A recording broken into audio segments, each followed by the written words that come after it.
আচ্ছা, ঠিক আছে, আমি করে দেবো। হ্যাঁ, ওই এমসিকিউ পারি, এটা আলাদা করে করে দেবো। Nice to meet you, dear aspirants. Welcome to our YouTube channel and Pranabananda Ashramik coaching centre. তো আজকে আমি যে বিষয়টা নিয়ে আলোচনা করব সেটা হচ্ছে ভারতীয় সংবিধানের দ্বিতীয় ক্লাস। প্রথম ক্লাসে আমি এই সংবিধান তৈরির ইতিহাস সম্পর্কে আমি ডিটেলসে আলোচনা করেছি। কেন সংবিধান আমাদের, কোন কোন ব্যক্তিত্ব সংবিধান তৈরি করেছিলেন এবং তাদের বিশেষ ভূমিকা, এবং সেই রিলেটেড এমসিকিউ উপর আলোচনা করেছি। আজকে আমাদের বিষয়বস্তু হচ্ছে ভারতীয় সংবিধানের প্রস্তাবনা, অর্থাৎ প্রিঅ্যাম্বল অফ দ্য ইন্ডিয়ান কনস্টিটিউশন, সেটা নিয়ে আলোচনা করব। এবং সংবিধানের যে বিভিন্ন অংশ, গুরুত্বপূর্ণ অংশ এবং মূল যে মানে প্রধান প্রধান বৈশিষ্ট্য বিভিন্ন দেশের সংবিধান থেকে গ্রহণ করা হয়েছে। বোঝা যাচ্ছে তো আমার কথা? বিভিন্ন দেশের সংবিধান থেকে নেওয়া হয়েছে, এই জন্য ইন্ডিয়ান কনস্টিটিউশনকে বলা হয় ব্রড কনস্টিটিউশন, ধার করা সংবিধানও বলা হয়। তো আজ আমরা আলোচনা করব প্রস্তাবনার যে গুরুত্বপূর্ণ যে ওয়ার্ডগুলো, পয়েন্টগুলো, শব্দগুলো, সেগুলো নিয়ে আলোচনা করব। আর যে যে দেশ থেকে যে যে অংশগুলো আমাদের সংবিধানে গ্রহণ করা হয়েছে সেই জিনিসগুলো নিয়ে আলোচনা করব। তারপরে আলোচনা করব এই রিলেটেড ৩৫টা এমসিকিউ কোশ্চেন। সুতরাং এই এই মানে যে এখান থেকে একটা না একটা কোশ্চেন বিভিন্ন পরীক্ষায়, যে পরীক্ষায় বসে না কোনো থাকে, এবং এখান থেকে তুমি 100% কমন পাবে। ঠিক আছে, একদম গুছিয়ে সুন্দরভাবে আলোচনা করা হয়েছে। আমার সঙ্গে থাকো, অবশ্যই উপকৃত হবে। ক্লাস শুরু করার আগে আমাদের সম্পর্কে একটু বলি। আমাদের হচ্ছে প্রতিষ্ঠানের নাম হচ্ছে Pranabananda Ashramik coaching centre, government register প্রতিষ্ঠান। এবং আমরা মূলত হচ্ছে SSC, GD, Indian army, West Bengal police constable, railway group D ও অন্যান্য চাকরির প্রস্তুতি এবং ফিজিক্যাল ট্রেনিংও করাই। ভর্তির সময় শুধুমাত্র মিল চার্জ এবং সামান্য মেইনটেন চার্জ নেওয়া হয়। থাকা এবং ইলেকট্রিক খরচ, পড়ানোর এবং ফিজিক্যাল ট্রেনিং এর বাবদ যে কোর্স ফি, সেটা আমরা চাকরি পাওয়ার পরে নিই। এবং চাকরি যদি না পাওয়াতে পারি, আমরা কোনো কোর্স ফি নেওয়া হয় না আমাদের এখানে। আমাদের আবাসিক হোস্টেলের ব্যবস্থা রয়েছে। সিট সংখ্যা অত্যন্ত সীমিত। ভর্তি হতে চাইলে সত্বর যোগাযোগ করতে হবে। আমাদের ঠিকানা হচ্ছে উত্তর 24 পরগনা, চাঁদপাড়া রেল স্টেশনের পাশে। ঠিক আছে। আমাদের নিজস্ব প্রতিষ্ঠানের অ্যাপ রয়েছে। এখানে এই অ্যাপে প্রতি সপ্তাহে রবিবার করে দুটো করে মক এক্সাম হয়। এখন এই মুহূর্তে হচ্ছে ওয়েস্ট বেঙ্গল পুলিশ কনস্টেবল এবং এসএসসি জিডি কে ফোকাস করে ফুল মক টেস্ট এক্সাম হচ্ছে। তোমরা অবশ্যই এই মক টেস্টটা দেবে। এগুলো একদমই ফ্রি আছে। তার জন্য হচ্ছে আমাদের প্লে স্টোর থেকে উজ্জ্বল স্যার কোচিং অ্যাপটা, এই অ্যাপটা সার্চ করে ডাউনলোড করতে হবে। ডাউনলোড করার পরে এইখানে তিনটে হচ্ছে দাগ দেখতে পাবে, সেখানে ক্লিক করলে টেস্ট অপশন আসবে। সেই অপশনে ক্লিক করলে দেখবে যে টেস্টটা দেওয়া হয়েছে, সেই টেস্টটার নোটিফিকেশন বা সেই টেস্টটা তুমি পেয়ে যাবে। তো তাহলে তাহলে আমরা মূল ক্লাসে আসছি। ঠিক আছে। আচ্ছা, আমাদের সংবিধানের পরিচিতি, আচ্ছা, এই বিষয়ে আমি আগের ক্লাসে অনেক যথেষ্ট আলোচনা করেছিলাম। আমি আবারও বলছি, সংবিধান সম্পর্কে হয়তো আমি 5টা থেকে 6টা ক্লাস করব।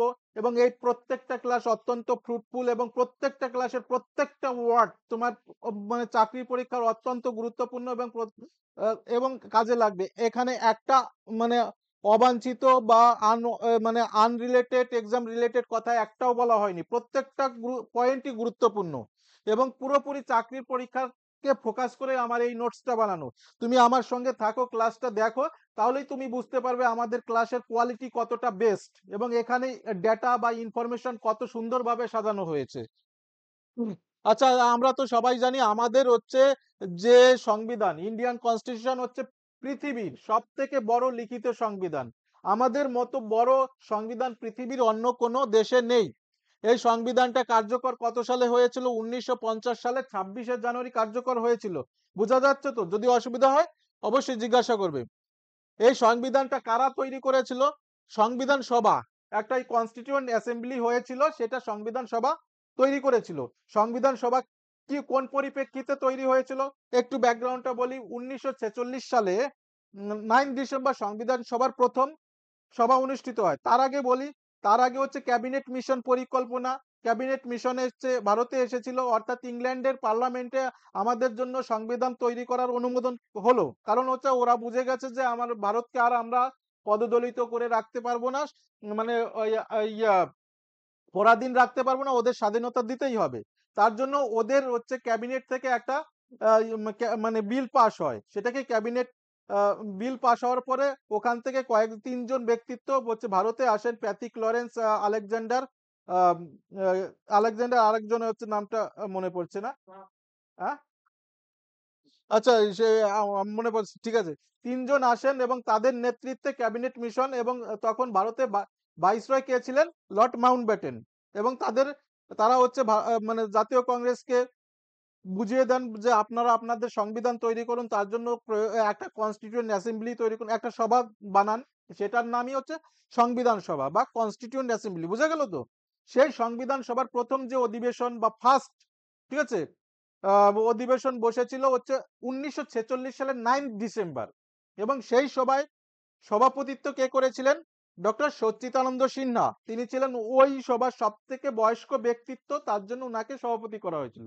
তারপরের দুদিন, অর্থাৎ 11ই ডিসেম্বর 1946 সালে সংবিধানের মূল সভাটা মানে সংবিধান সভার মূল সভাটা তৈরি হয়, সভা বসে, এবং তাতে হচ্ছে সভাপতিত্ব পার্মানেন্ট সভাপতি হিসেবে নির্বাচিত হন কে? ডক্টর বাবু রাজেন্দ্র প্রসাদ, এবং তিনিই পরবর্তীতে রাষ্ট্রপতি হন। তো এই সংবিধান সভা দ্বারা এই সংবিধান সভার নেতৃত্বে সংবিধানটা তৈরি করা হয়, এবং যিনি মেনলি হচ্ছে তৈরি করেছিলেন তিনি হচ্ছেন ডক্টর বি আর আম্বেদকর। ঠিক আছে, বি আর আম্বেদকর ছিলেন ড্রাফটিং কমিটির চেয়ারম্যান, খসড়া কমিটির চেয়ারম্যান, তার অধীনে সংবিধান রচিত হয়। তার অধীনে আরো অনেকে ছিল। তো এই সংবিধান তৈরি হতে হতে সময় লেগে গিয়েছিল, কথা বলো না, 2 বছর। ঠিক আছে, কত? 11 মাস 18 দিন। ঠিক আছে, এবং উনিশশো 1949 সালে 26শে নভেম্বর সংবিধান গ্রহণ করা হয়, গৃহীত করা হয়। একদম দেখবে প্রস্তাবনার লাস্টে লেখা আছে, in our constituent assembly this 26 day of November 1949 do hereby adopt enact and give to our self this constitution. ওইটা লেখা আছে, মানে ওই সংবিধান গ্রহণ করা হলো। তার 2 মাস পরে 1950 সালে 26শে জানুয়ারি ওই সংবিধানটা কার্যকর বা অ্যাক্টিভ বা এনাক্ট হয়। তো এনারাই ছিলেন হচ্ছে তখনকার সংবিধান সভার মানে সদস্য। ঠিক আছে, মেম্বার ছিলেন 389 জন ছিলেন, এবং লাস্টে যখন হচ্ছে মানে ভারত পাকিস্তান বিভাজন হয়ে গেল, 100 জন কমে গেল, 279 জন, তারপরে আরো 12 জন, আগের দিন আলোচনা করলাম, 12 জন যুক্ত হয়েছিল। আচ্ছা, এবার আমাদের আলোচনার বিষয় হচ্ছে প্রস্তাবনা। প্রস্তাবনা কিন্তু হচ্ছে মূল সংবিধানের অংশ প্রথম অবস্থায় ছিল না। পরবর্তীতে কেশবানন্দ ভারতী মামলায় সংবিধান এর সঙ্গে মূল প্রস্তাবনাকে সংবিধানের একটা অংশ হিসেবে ধরা হয়। ঠিক আছে, তো এই হচ্ছে প্রস্তাবনা বা প্রিয়াম্বেল। এটা প্রথমে তৈরি কে করেছিলেন জানো? এটার অরিজিনাল নাম ছিল হচ্ছে অবজেক্টিভ রেজলিউশন। কি বললাম? Objective resolution. এটা লিখেছিলেন হচ্ছে পণ্ডিত জওহরলাল নেহেরু। এটাই হচ্ছে সংবিধানের, এই প্রস্তাবনার মাধ্যমে আমরা হচ্ছে সংবিধানটার উদ্দেশ্য, আমাদের যে সংবিধান তার উদ্দেশ্য সম্পর্কে ক্লিয়ার একটা ধারণা পেতে পারি। ঠিক আছে, আচ্ছা দেখো, এখানে লেখা আছে, we the people of India having solemnly resolved to constitute India into a sovereign socialist secular democratic republic. এই 5টা ওয়ার্ড ভীষণভাবে গুরুত্বপূর্ণ, এইগুলো আমরা আলোচনা করব। ঠিক আছে, সোভারিয়ান সোশ্যালিস্ট সেকুলার ডেমোক্রেটিক রিপাবলিক, পরে আলোচনা করছি, কোনো অসুবিধা নেই। আচ্ছা দেখো, এখানে কি লেখা আছে, সংবিধানের উদ্দেশ্যটা কি, মূল চেতনা বোঝা যাচ্ছে তো? সংবিধানের মূল চেতনার ফার্স্ট হচ্ছে নাকি, না স্লো করব? আচ্ছা, সংবিধানের মূল চেতনার প্রতিফলন, প্রতিফলন বুঝতে পেরেছো? আচ্ছা, উদ্দেশ্য নীতিমালা নির্ধারণ করে বিচারপতি হিদায়তুল্লাহ সংবিধান, আচ্ছা, তিনি, হ্যাঁ, হেদায়তুল্লাহ মানে যখন হচ্ছে সংবিধান হচ্ছে তৈরি হয়েছিল, বিচারপতি ছিলেন হেদায়তুল্লাহ।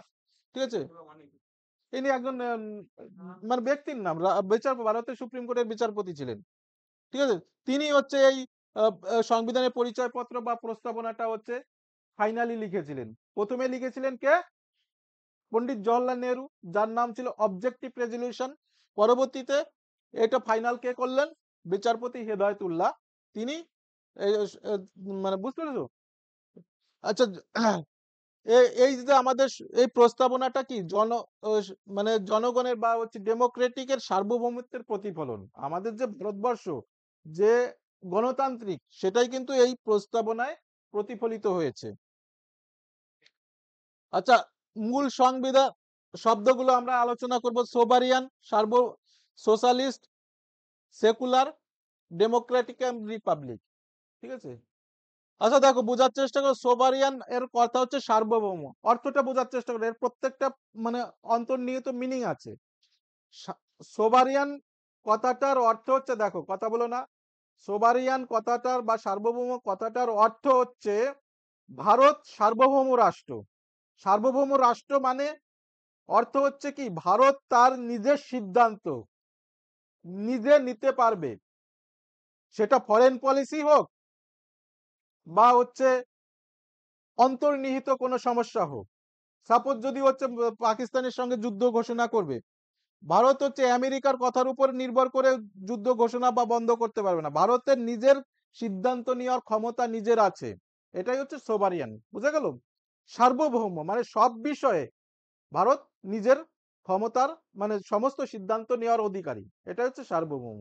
অর্থাৎ অন্য কোনো রাষ্ট্রের নিয়ন্ত্রণে ভারত নেই। এটাই হচ্ছে আসল কথা। ঠিক আছে? বোঝা গেছে কি? মানে অন্য কোনো দেশের নিয়ন্ত্রণে ভারত নেই। সোভারিয়ান কথাটার অর্থ হচ্ছে আভ্যন্তরীণ এবং বহির যে বিশ্বের সঙ্গে যে সিদ্ধান্ত সেই সিদ্ধান্ত ভারত নিতে পারে। বা আমেরিকার কথাই হচ্ছে, যেমন কিছুদিন আগে দেখেছো আমেরিকা বলছিল রাশিয়া থেকে তেল কিনতে পারবে না ভারত। কিন্তু আমেরিকার কথা শুনেছে ভারত? রাশিয়া থেকে তেল কিনেছে। এটাই হচ্ছে সিদ্ধান্ত। যদি হচ্ছে আমেরিকার অধীনে মানে আমেরিকার নিয়ন্ত্রণে থাকতো তাহলে এই সিদ্ধান্তটা ভারত নিতে পারতো না। এটাই হচ্ছে সার্বভৌম কথার অর্থ। সোশ্যালিস্ট কথাটার অর্থ হচ্ছে সমাজতান্ত্রিক। সমাজতান্ত্রিক, যেমন পৃথিবীতে অনেক দেশ সমাজতান্ত্রিক দেশ আছে, সোশ্যালিস্ট কান্ট্রি, যেমন বিশেষ করে চায়না। ঠিক আছে?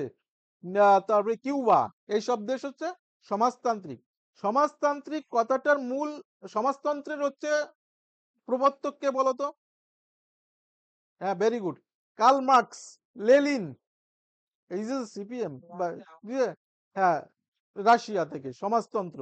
সমাজতন্ত্রের এর অর্থ হচ্ছে মানে সমাজের, এই যে ধরো হচ্ছে দেশের যে সম্পদ, এই দেশের সম্পদের হচ্ছে অংশীদার সমস্ত ভারতীয়, এবং রাষ্ট্রের দায়িত্ব হবে সমাজের পিছিয়ে পড়া মানুষ যেমন হচ্ছে পিছিয়ে পড়ে আছে তাদেরকে মানে সম্পদ বা অর্থনৈতিক বা সমস্ত সহযোগিতা করে একটা মানে একই শ্রেণীতে তৈরি করা। মানে এখানে ধনী দরিদ্রের ফারাক খুব বেশি থাকবে না। এটাই হচ্ছে সমাজতন্ত্রের মূল উদ্দেশ্য। উদ্দেশ্য কিন্তু অত্যন্ত ভালো। ঠিক আছে? এবং আরেকটা হচ্ছে রাষ্ট্রের যে সম্পত্তি, ঠিক আছে, সেটা হচ্ছে সবার সঙ্গে সমান ডিস্ট্রিবিউটেড হবে। এটার অর্থ হচ্ছে, দেখো এর অর্থ হচ্ছে ধরো অনিল আম্বানি বা হচ্ছে মুকেশ আম্বানির মতো লোক থাকবে না। মানে যে কোম্পানির মালিকানা হবে রাষ্ট্র, আর রাষ্ট্র মালিকানা হওয়া মানে রাষ্ট্রে মানুষ, সাধারণ মানুষ হচ্ছে সেই কোম্পানিতে কাজ করবে, সবাই সমানভাবে হচ্ছে তার লাভ নেবে, অবশ্যই যোগ্যতা অনুযায়ী।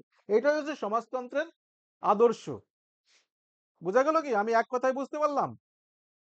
সমাজতন্ত্রের আদর্শ হচ্ছে সমাজের প্রত্যেকটা নাগরিক রাষ্ট্রের সমস্ত সম্পদের সমান সুযোগ পাবে, এবং রাষ্ট্র চাইবে হচ্ছে একদম মানে সবাইকে সমানভাবে এগিয়ে নিয়ে যেতে। অর্থাৎ ধনী দরিদ্রের ফারাক থাকবে না। এটাই হচ্ছে সমাজতন্ত্রের উদ্দেশ্য।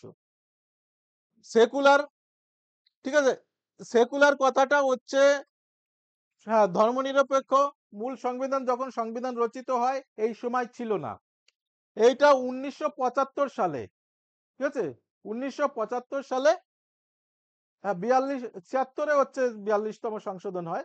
যাই হোক, 75-এ এই কথাটা হচ্ছে সংবিধানের সঙ্গে যুক্ত করা হয়েছিল।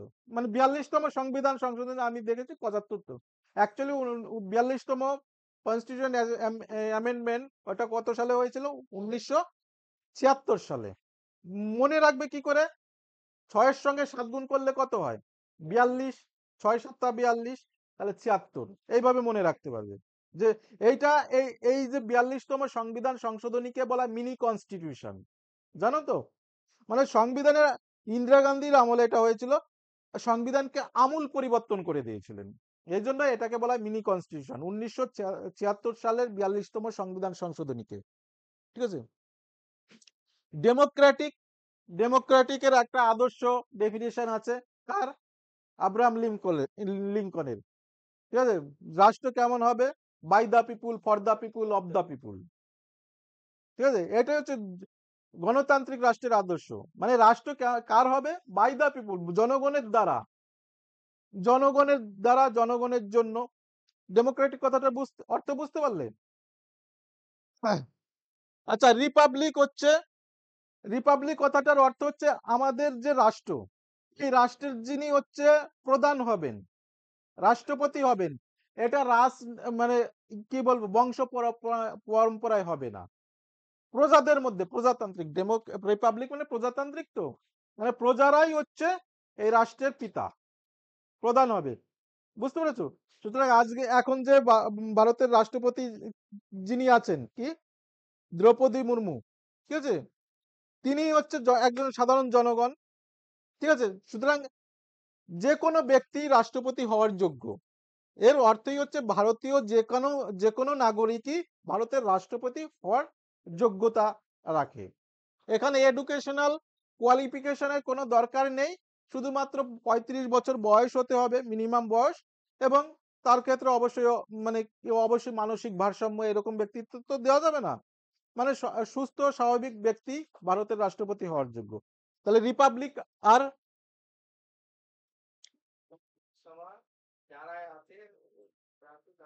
কথাগুলোর অর্থ বোঝা গেল তো? এই যে 5টা শব্দ, এখান থেকে প্রশ্ন আসে, পরেই আমি দেখাচ্ছি। আচ্ছা, প্রস্তাবনার উদ্দেশ্য কি? তারপরে আরো কিছু কথা আছে। ন্যায় বিচার মানে ইকুয়ালিটি, সরি জাস্টিস, মানে মানে সামাজিক, অর্থনৈতিক এবং রাজনৈতিক।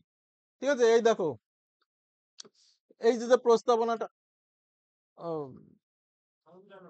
ও, কি হলো, উল্টো হয়ে গেল, উল্টো।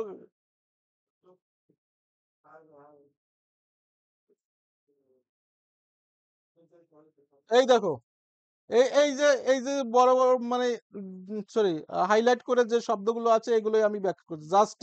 জাস্টিসটা কেমন হবে? ন্যায় বিচারটা সোশ্যাল, ইকোনমিক অ্যান্ড পলিটিক্যাল। ঠিক আছে? বোঝা গেল? মানে ন্যায় বিচার মানে হচ্ছে রাষ্ট্র সমস্ত দিক থেকে ন্যায় বিচার করবে। যে একজন হচ্ছে মানে কি বলবো, আম, অমিতাভ বচ্চনের ক্ষেত্রে একরকম জাস্টিস হবে, আর একজন হচ্ছে পথের রাস্তার হচ্ছে ফুটপাতে থাকা একজন একরকম রাস্টিক অন্যরকম হবে, এরকম নয়।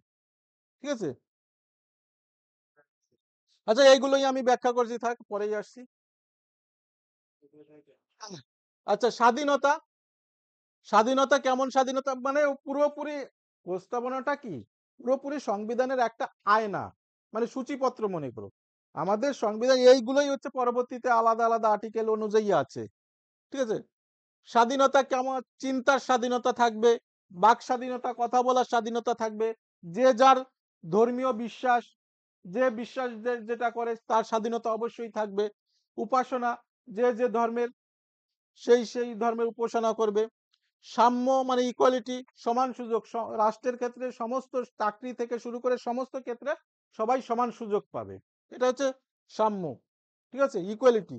ভ্রাতৃত্ব মানে ফ্যাটার্নিটি, মানে ভ্রাতৃত্বের ইংরেজি হচ্ছে ফ্যাটার্নিটি। ফ্যাটার্নিটিটা কেমন?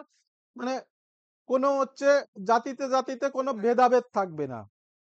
হিন্দু মুসলিম ভাই, এটাই আমাদের রাষ্ট্র, আমাদের এটাই বলছে আর কি। এবং এর উদ্দেশ্য হচ্ছে ইন্টিগ্রিটি, অখণ্ডতা। আচ্ছা, প্রস্তাবনা 42তম সংশোধনী হয়েছিল যেটা প্রস্তাবনায়, ঠিক আছে, কোন কোন শব্দ যুক্ত হয়েছিল? সোশ্যালিস্ট, ধর্মনিরপেক্ষ মানে হচ্ছে সেকুলার, ঠিক আছে, ইন্টিগ্রিটি মানে অখণ্ডতা, এই এই শব্দ, এই ৩টি শব্দ যুক্ত হয়েছিল। বারবার পরীক্ষায় প্রশ্ন আসে ৪২তম সংবিধানে কোন শব্দগুলি যুক্ত হয়েছিল? ঠিক আছে? তাহলে সমাজতান্ত্রিক, ধর্মনিরপেক্ষ, অখণ্ডতা। এই ৩টি শব্দ যুক্ত হয়েছিল। মনে রাখতে হবে। প্রস্তাবনার শক্তি সুপ্রিম কোর্টের কোর্ট স্বীকৃত। আচ্ছা। মানে আচ্ছা, এটা একটু কেশবানন্দ এ আচ্ছা দেখো, এই কথাটার অর্থ হচ্ছে এখানে অন্যরকম আছে। ১ম অবস্থায় প্রস্তাবনাটা সংবিধানের মূল অংশের সঙ্গে যুক্ত ছিল না। এটা আলাদা একটা সূচিপত্র হিসেবে। কিন্তু কেশবানন্দ ভারতী মামলায় কেশব কেশবানন্দ ভারতী বা ভার্সাস হচ্ছে কেরালা রাজ্য মামলায় সুপ্রিম কোর্ট রায় দেয় যে সংবিধানের প্রস্তাবনা হচ্ছে সংবিধানের অংশ, মূল কাঠামোর অংশ। এটা মনে রেখো। বুঝা গেল কি? মানে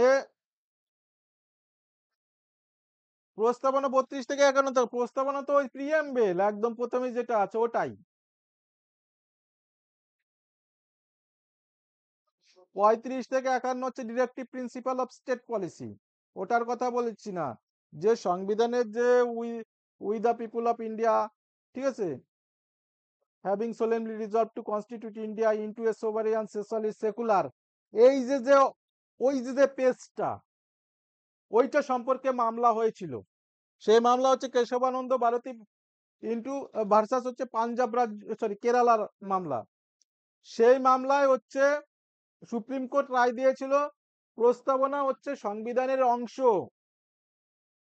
বুঝতে পেরেছো? প্রস্তাবনাকে আলাদাভাবে দেখা হয়নি। তার আগে কিন্তু ওটা সংবিধানের অংশ মানে হিসাবে হচ্ছে গণ্য করা হতো না। আচ্ছা, এইবার গুরুত্বপূর্ণ যেটা হচ্ছে পরীক্ষায় আসে সেগুলো আলোচনা করব। আচ্ছা, এই যে আমাদের যে সংবিধান, এই সংবিধান তৈরি কে করেছিলেন?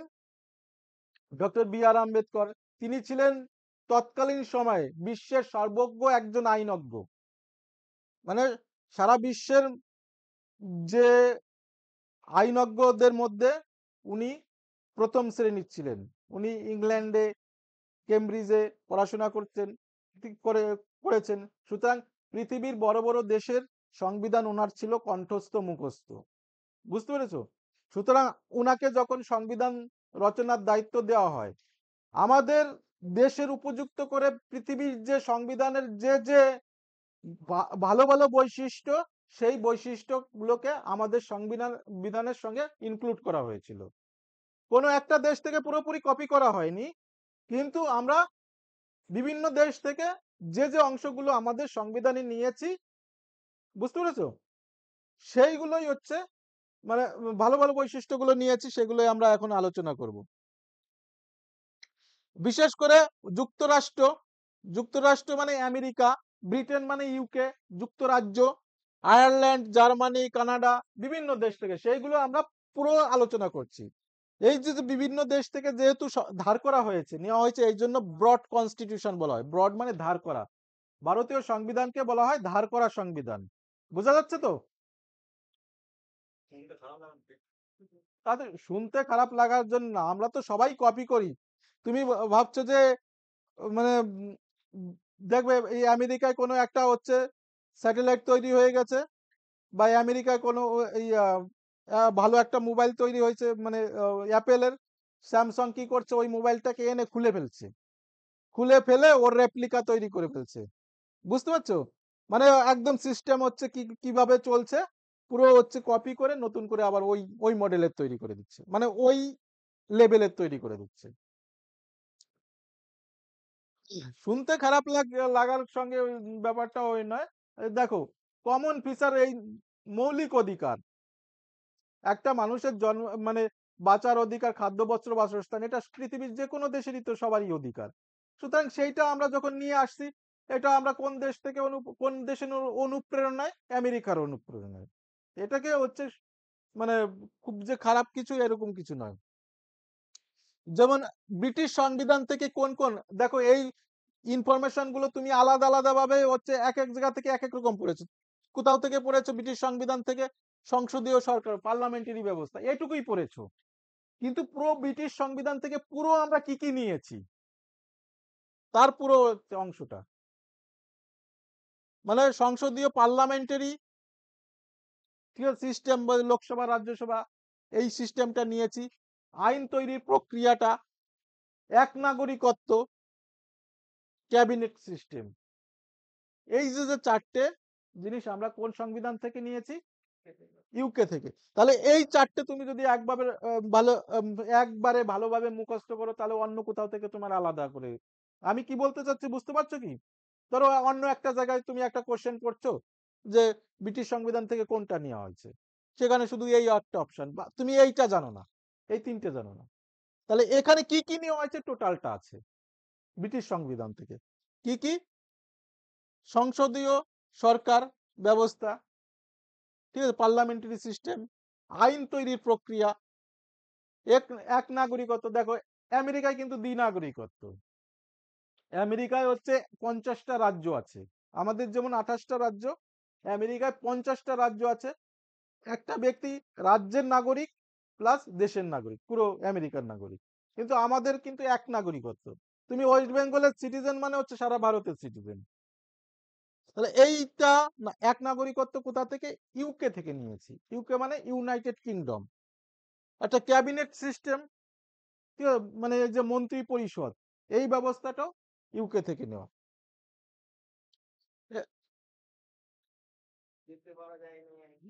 দেখো সেই জন্যই তো আমাদের দেশের মানে উপযুক্ত করে আমাদের কোনটুকু ভালো সেইটুকুই আমরা নিয়েছি।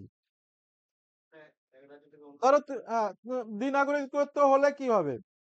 তুমি হচ্ছে পশ্চিমবঙ্গের সিটিজেন, ঠিক আছে, আবার ইন্ডিয়ান সিটিজেন।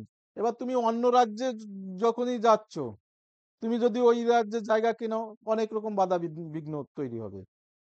দ্বিনাগরিকত্ব কেন? উড়িষ্যা বলবে পশ্চিমবঙ্গের সিটিজেন, আমি আমার এখানে জায়গা দেবো কেন, বা আমার এখানে সুযোগ সুবিধা দেবো কেন? এইরকম অনেক রকম সমস্যা আছে। তুমি তুমি যে ওয়েস্ট বেঙ্গলের সিটিজেন, তো এই বলে তোমাকে আলাদা করে কোনো মার্কিং করা হবে না। সেটা আলাদা ব্যাপার আছে, ঠিক আছে। এক নাগরিকত্বের অনেক সুবিধা। আচ্ছা, তারপরে মার্কিন যুক্তরাষ্ট্র থেকে কি কি নিয়েছি, মানে USA, United state of America থেকে মৌলিক অধিকার, ফান্ডামেন্টাল রাইটস, কত থেকে কত? 12 থেকে যে 35 অব্দি মৌলিক অধিকার চলছে।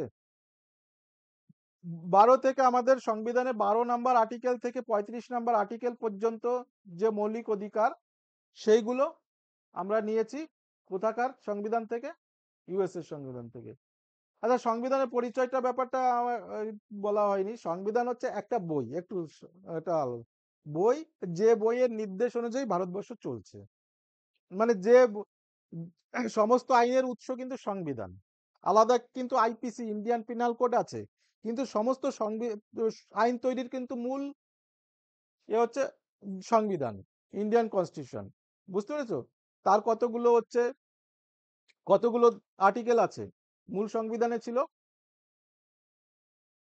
395টা, এখন আছে 448টা।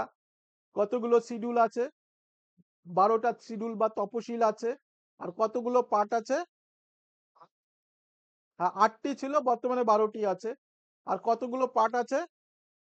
মূল সংবিধানে 22টা পার্ট ছিল, এখন 25টা। ঠিক আছে, ওইটাই হচ্ছে, মানে যেমন অধ্যায়, চ্যাপ্টার এগুলো থাকে না, ওই রকম। আচ্ছা, স্বাধীন বিচার ব্যবস্থা, বুঝতে পেরেছো? মানে স্বাধীন বিচার ব্যবস্থার অর্থ হচ্ছে আমাদের সুপ্রিম কোর্ট প্রধানমন্ত্রীর কেউ বিচার করতে পারবে। স্বাধীন বিচার ব্যবস্থা মানে বিচার ব্যবস্থাটা টোটালি অটোনমাস। অটোনমাস মানে সরকারের সঙ্গে যুক্ত নেই। একটা সময় আমরা প্রাচীন ইতিহাসে বা রাজাদের আমলে বা সুলতানদের আমলে কি দেখেছি? যিনি সুলতান বা যিনি রাজা, তিনি হচ্ছে বিচারকও, আবার হচ্ছে সমস্ত মানে ট্যাক্স কালেকশন, সমস্ত দায়িত্বই হচ্ছে একই ব্যক্তি পালন করতেন, তাই তো? রাজাই সর্বসর্বা। কিন্তু এখানে কিন্তু হচ্ছে বিচারটাকে মানে বিচার ব্যবস্থাটাকে টোটালি আলাদা করা হয়েছে। তার জন্য সুপ্রিম কোর্ট আছে, সুপ্রিম কোর্টের অধীনে হাইকোর্ট আছে। সুপ্রিম কোর্টের হচ্ছে প্রধান বিচারপতি, তিনি কিন্তু প্রধানমন্ত্রীর বা রাষ্ট্রপতির কথা মেনে চলার জন্য নয়, তিনি তার সিদ্ধান্ত পুরোপুরি স্বাধীনভাবে নিতে পারবেন। এটাই হচ্ছে অটোনমাস। ঠিক আছে? আবার দেখো হচ্ছে আমাদের যে রিজার্ভ ব্যাংক আরবিআই এটাও কিন্তু অটোনমাস। মানে পুরোপুরি স্বাধীন। সরকারের অধীনে নয়। বাস্তবে অধীনে, কিন্তু হচ্ছে আমাদের সংবিধান অনুযায়ী, ঠিক আছে? মানে এক্সিকিউটিভ সিস্টেম, জুডিশিয়াল সিস্টেম এবং হচ্ছে আরবিআই বা হচ্ছে ফিনান্সিয়াল সিস্টেম টোটালি সেপারেট। কেউ কারোর অধীনে নয়। আচ্ছা, বিচার বিভাগের পর্যালোচনার ক্ষমতা কার রয়েছে? ঠিক আছে, এই যে যে এইটা কোথা থেকে নেওয়া আছে? সুপ্রিম কোর্ট, সরি, আমেরিকা থেকে। পর্যালোচনার ক্ষমতা ধরো হচ্ছে পার্লামেন্ট থেকে কোনো আইন পাশ হলো, বুঝা গেল? সেই আইনটা সংবিধান অনুযায়ী আছে কিনা সেই দায়িত্ব কার? সুপ্রিম কোর্টের। সুপ্রিম কোর্ট দেখবে যে সংবিধান অনুযায়ী হয়েছে কিনা। সংবিধান যদি অনুযায়ী না হয়, সঙ্গে সঙ্গে নাল অ্যান্ড ভয়েড, সঙ্গে সঙ্গে ওই আইনটাকে ক্রস করে দিতে পারবে। এটা হচ্ছে বিচার বিভাগীয় পর্যালোচনা। এটা কোথা থেকে নেওয়া হয়েছে? আমেরিকা থেকে। আর রাষ্ট্রপতি ইমপিচমেন্ট, অর্থাৎ রাষ্ট্রপতিকে পদত্যাগের প্রক্রিয়াটা, এটাও আমেরিকা থেকে। বোঝা গেল তো? আয়ারল্যান্ড থেকে কি কি নেওয়া হয়েছে? আয়ারল্যান্ড, আয়ারল্যান্ড হচ্ছে কোথায়? আয়ারল্যান্ড দেশটা কোথায় বলো? ইউকের পাশে, মানে ইউকের পশ্চিম পশ্চিম সাইডে, যার রাজধানীর নাম কি? ডাবলিন। Very good. আয়ারল্যান্ডের রাজধানী হচ্ছে ডাবলিন। অ্যাকচুয়ালি হচ্ছে আয়ারল্যান্ড, স্কটল্যান্ড আর ইউকে একই রাষ্ট্র। ঠিক আছে? মানে আলাদা আলাদা দেশ, কিন্তু হচ্ছে একই, মানে একই রকম। অ্যাকচুয়ালি মূল ইউকের প্রভাব রয়েছে। রাষ্ট্রপতি পরিচালনার নীতি নির্দেশমূলক নীতি, ঠিক আছে, এই যে directive principal of state policy, গুরুত্বপূর্ণ। রাষ্ট্র পরিচালনার নির্দেশমূলক নীতি অর্থাৎ সংবিধানই বলে দিয়েছে যে সরকার গঠন হলো, ক্ষমতায় যে সরকার গঠন হয়ে প্রধানমন্ত্রী হলো, প্রধানমন্ত্রী কি কাজ করবে না করবে সেটাই কিন্তু সংবিধান বলে দিয়েছে। ঠিক আছে? এটা হচ্ছে, এটাকে বলে নির্দেশমূলক নীতি। কত থেকে কততে আছে? 36 নাম্বার আর্টিকেল থেকে 51 অব্দি। মানে নির্দেশ দিয়ে দিয়েছে সরকারকে এই করতে হবে। কিন্তু সরকার যদি পালন না করে, তার জন্য কি আমরা হচ্ছে, না, ওটা নয়। সরকার যদি ওই নির্দেশমূলক নীতি সঠিকভাবে পালন না করে, সরকারের বিরুদ্ধে কোনো কেস টুকে দিতে পারবো না। এই জন্য হচ্ছে directive principal of state policy আদালত দ্বারা বলবৎযোগ্য নয়। বুঝতে পেরেছো? আদালত দ্বারা বলবৎযোগ্য নয়। অর্থাৎ সরকার যদি না পালন করে, তার জন্য সরকারের বিরুদ্ধে আমরা কোনো অ্যাপিল বা কেস করতে পারবো না। বুঝতে পেরেছো? কিন্তু মৌলিক অধিকার, এটা কিন্তু আদালত দ্বারা বলবৎযোগ্য। ধরো কোনো ব্যক্তির যদি মৌলিক অধিকার ক্ষুণ্ণ হয়েছে বলে মনে করে, সে কিন্তু সুপ্রিম কোর্ট, হাইকোর্টে চলে যেতে পারে। কিন্তু রাষ্ট্র যদি এই, মানে 36 থেকে 51 অব্দি যে নীতিগুলো বলা হয়েছে যদি পালন না করে, রাষ্ট্রের বিরুদ্ধে, অর্থাৎ সরকারের বিরুদ্ধে আমরা কোনো কোনো উকিল দিয়ে কেস ঠুকে দিতে পারবো না। এটাই হচ্ছে অর্থ। আচ্ছা, উচ্চ কক্ষের মানে রাজ্যসভা মনোনীত সদস্য, এই যে কনসেপ্টটা, এটাও নেওয়া হয়েছে আয়ারল্যান্ড থেকে। উচ্চ কক্ষ, আমাদের তো সেন্ট্রালে দুটো কক্ষ আছে। একটা হচ্ছে নিম্ন কক্ষ যেটাকে বলে লোকসভা, আর একটাকে বলে আপার হাউস যেটাকে বলে রাজ্যসভা। রাজ্যসভায় কতজন সদস্য আছে? 250 জন। অ্যাকচুয়ালি আছে 238 প্লাস 12 জন, ওই 12 জন হচ্ছে রাষ্ট্রপতির দ্বারা। বুঝে গেল? আর লোকসভায় কতজন? টোটাল হচ্ছে 552। ঠিক আছে? তো এই উচ্চ কক্ষের মনোনীত সদস্য, এই কনসেপ্টটা নেওয়া হয়েছে আয়ারল্যান্ড থেকে। জাতীয় নীতি সামাজিক কল্যাণমূলক দৃষ্টিভঙ্গি, এটাও আয়ারল্যান্ড থেকে। আচ্ছা, কানাডা থেকে আমরা কি নিয়েছি? একটু ফাস্ট করছি। ফেডারেল ব্যবস্থা। ফেডারেল ব্যবস্থাটা কি? দেখো, ভারতবর্ষে এতগুলো রাজ্য আছে। এই রাজ্য, কথা বলো না, রাজ্যেরও কিছু ক্ষমতা আছে, বুঝতে পেরেছো? এবং কেন্দ্রেরও ক্ষমতা আছে। এই যে রাজ্য এবং কেন্দ্রের মধ্যে ক্ষমতা বন্টন, এটাই হচ্ছে ফেডারেল সিস্টেম। কেউ একক ক্ষমতার অধিকারী নয়। বুঝতে পেরেছো? এটাই হচ্ছে ফেডারেল সিস্টেম। কেন্দ্র রাজ্য এবং ওই একই ব্যাপার। কেন্দ্র ও রাজ্যের ক্ষমতা বিভাজন, অবশিষ্ট ক্ষমতা কেন্দ্রীয় সরকারের হাতে। ধরো এটার অর্থ কি? এই কথা বলো না, আমার দিকে কনসেন্ট্রেট টু মি, আমার দিকে ফোকাস করো, আমার এনার্জিটাও ঠিকঠাক হবে, তোমরাও বুঝতে পারবে। ধরো কোনো একটা বিষয়ে হচ্ছে, ধরো পশ্চিমবঙ্গের সরকারের সঙ্গে সেন্ট্রাল গভর্নমেন্টের ঝামেলা তৈরি হয়ে গেল। সাপোজ মনে করো হচ্ছে যে কোনো ব্যাপার হচ্ছে দার্জিলিংকে নিয়ে সেন্ট্রাল গভর্নমেন্ট চাচ্ছে দার্জিলিংকে আলাদা, পুরো আলাদা একটা স্টেট তৈরি করে দিতে। পশ্চিমবঙ্গ সরকার রাজি হচ্ছে না। এরকম একটা দুটো দ্বিমত তৈরি হতে পারে। বুঝতে পারছো তুমি? এবার এইরকম অবস্থায় যদি হচ্ছে মানে মীমাংসা না হয়, কেন্দ্র সরকার যেটা চাইবে সেটাই হবে। এটাই হচ্ছে অবশিষ্ট ক্ষমতা কেন্দ্রীয় সরকারের হাতে। মানে শেষ পর্যন্ত ক্ষমতা কেন্দ্রকে দেওয়া হয়েছে। রাজ্যগুলো যতই লাফালাফি করুক, সেন্ট্রাল যা বলবে, সেন্ট্রাল গভর্নমেন্ট যা বলবে সেটাই হবে। এটার ভালো দিকটা হচ্ছে কি? ভালো দিকটা হচ্ছে দেখো, এই ইন্টিগ্রিটিটা বজায় রাখা। সাপোজ কোনো রাজ্য হচ্ছে অরুণাচল প্রদেশ হয়তো এমন কোনো হচ্ছে মুখ্যমন্ত্রী হলো, সে চীনের সঙ্গে যুক্ত হয়ে যেতে চাইলো, হতে পারে। কিন্তু সেন্ট্রালের যদি ক্ষমতা থাকে, ফোর্স নামিয়ে হচ্ছে আবার দখল করে নেবে। এটাই হচ্ছে এর উদ্দেশ্য। এবং এর শক্তিশালী কেন্দ্রীয় মানে এটাই, বুঝতে পারছো? আচ্ছা, অস্ট্রেলিয়া থেকে কি নেওয়া হয়েছে? যৌথ অধিবেশন, মানে হচ্ছে জয়েন্ট সিটিং পার্লামেন্ট, মানে রাজ্যসভা এবং লোকসভায় যে মিটিং হয় সেইটা, সেই সিস্টেমটা কোথা থেকে নিয়ে আছে? অস্ট্রেলিয়া থেকে। কনকারেন্ট লিস্ট মানে হচ্ছে যৌথ তালিকা, কেন্দ্র তালিকা এবং রাজ্য তালিকার, ঠিক আছে, উভয়ের, মানে একটা হচ্ছে রাজ্যের আইন প্রণয়নের ক্ষমতা কেন্দ্রের আছে, আর একটা কেন্দ্র এবং রাজ্যের উভয়ের আছে, সেটাকে বলে কনকারেন্ট লিস্ট। বাণিজ্য এবং বাণিজ্যের স্বাধীনতা, অর্থ সংক্রান্ত ধারা, এগুলো নেওয়া আছে অস্ট্রেলিয়া থেকে। আচ্ছা, সোভিয়েত ইউনিয়ন, ইউএসএসআর থেকে নেওয়া হয়েছে, বর্তমান রাশিয়া না, তার আগে যেটা ছিল সেটা থেকে।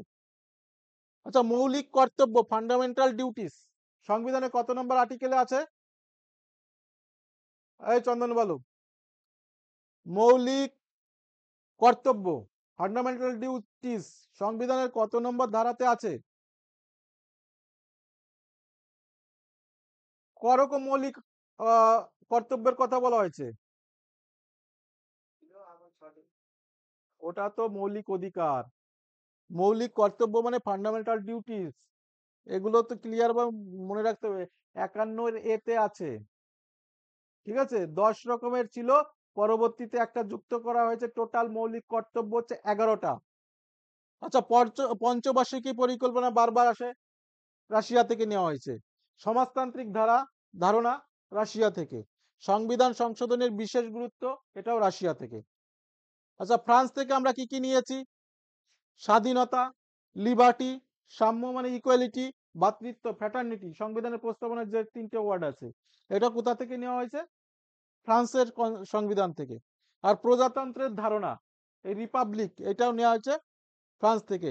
ন্যায় ও মানবিক মূল্যবোধ, গণতান্ত্রিক ঐক্য, এগুলো ফ্রান্স থেকে। জার্মানি থেকে জরুরি অবস্থা, ইমার্জেন্সি প্রভিশনস, ঠিক আছে? জরুরি অবস্থা আমরা জানি, রাষ্ট্রপতি কয় রকম জরুরি অবস্থা জারি করতে পারেন বলো? রাষ্ট্রপতি কয় রকম জরুরি অবস্থা জারি করেন? 3 types of emergency can be imposed by president of India. কত নম্বর আর্টিকেল থেকে কত নম্বর আর্টিকেলে আছে? 352 থেকে 360 অব্দি। 352তে কি আছে? এটা হচ্ছে 352তে আছে ন্যাশনাল ইমার্জেন্সি, জাতীয় জরুরি অবস্থা। 356তে আছে কনস্টিটিউশনাল ইমার্জেন্সি বা রাষ্ট্রপতি শাসন বা সাংবিধানিক জরুরি অবস্থা বলা হয়, প্রেসিডেন্ট রুল। আর 360-এ আছে অর্থনৈতিক জরুরি অবস্থা, ঠিক আছে? তো এই জরুরি অবস্থা, এটা কোথা থেকে নেওয়া হয়েছে? জার্মানির সংবিধান থেকে। এটা ইম্পর্টেন্ট। রাষ্ট্রপতির ক্ষমতা সীমিত করা হয়েছে, এটাও দেখো, আমাদের প্রধানমন্ত্রী কিন্তু সর্বেসর্বা, ক্ষমতা সীমিত করা হয়েছে জার্মানির সংবিধান অনুযায়ী সংবিধান, ঠিক আছে। মৌলিক অধিকার স্থগিতকরণ, ঠিক আছে। আমাদের যে 12 থেকে 35 অব্দি মৌলিক অধিকার আছে, যুদ্ধকালীন পরিস্থিতিতে ওই মৌলিক অধিকার স্টপ করে রাখতে পারি। মৌলিক অধিকার কেমন? বাক স্বাধীনতা, তুমি তোমার কথা বলার অধিকার তখন দেওয়া হবে না। তুমি 3-4 জন মিলে কথা বলছো, রাষ্ট্র যদি মনে করে বা দেশ যদি মনে করে তুমি হচ্ছে কোন রকম হচ্ছে দেশের বিরুদ্ধে করছো, তোমাকে অ্যাটাক করে তুলে নিতে পারবে। এটা হচ্ছে মৌলিক অধিকারকে স্থগিতকরণ। এটা কোথা থেকে নেওয়া হয়েছে? জার্মানি থেকে। আচ্ছা, একক নেতৃত্ব, ওটা তো বললাম। জাপান থেকেও নেওয়া হয়েছে। আইন প্রণয়নের প্রক্রিয়া, প্রসেসটা। আচ্ছা, একক নাগরিকত্বের ধারণা আরো শক্তিশালী, নাগরিক অধিকার সুরক্ষার ব্যবস্থা, সংসদীয় নিয়ন্ত্রণ পদ্ধতি, এটা জাপান থেকে। দক্ষিণ আফ্রিকা থেকে, এইটা ইম্পর্টেন্ট, সংশোধন পদ্ধতি, সাংবিধানিক সংশোধন, মানে হচ্ছে সংবিধানতে নিয়মিত সংশোধন করা হচ্ছে, সেই পদ্ধতিটা নেওয়া হয়েছে দক্ষিণ আফ্রিকা থেকে, সাউথ আফ্রিকা থেকে। রাজ্যসভার সদস্য নির্বাচনের প্রক্রিয়া, যে আমাদের যে, দেখো, রাজ্যসভায় কতজন? 238 জন সদস্য আছে বিভিন্ন রাজ্য থেকে। আমাদের যেমন পশ্চিমবঙ্গ থেকে 16 জন যায় রাজ্যসভায়। হ্যাঁ,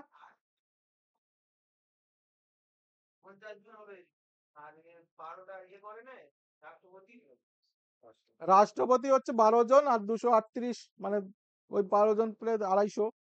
ঠিক আছে? এই 238 জনের মধ্যে হচ্ছে পশ্চিমবঙ্গ থেকে যেমন যায় 16 জন রাজ্যসভার সদস্য। ঠিক আছে। এই যে প্রসেস, সেই প্রসেসটা নেওয়া হয়েছে দক্ষিণ আফ্রিকা থেকে। ন্যায় বিচারের নীতি, আচ্ছা, কেন্দ্র রাজ্যের সম্পর্ক, এই দুটো থেকে ওই প্রধান পয়েন্ট কিন্তু এইটা। আচ্ছা, এ হয়ে গেল কোথা থেকে কোথা, কোন কোন দেশের সংবিধান থেকে আমরা কি কি নিয়েছি পুরোপুরি আলোচনা করে দিলাম।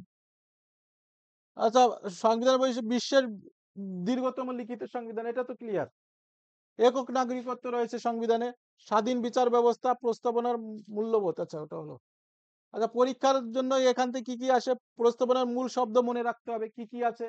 যেমন socialist, sovereign, socialist, secular, democratic, republic, fraternity, integrity, ঠিক আছে, ইকুয়ালিটি, জাস্টিস, এই কথাগুলো মনে রাখতে হবে।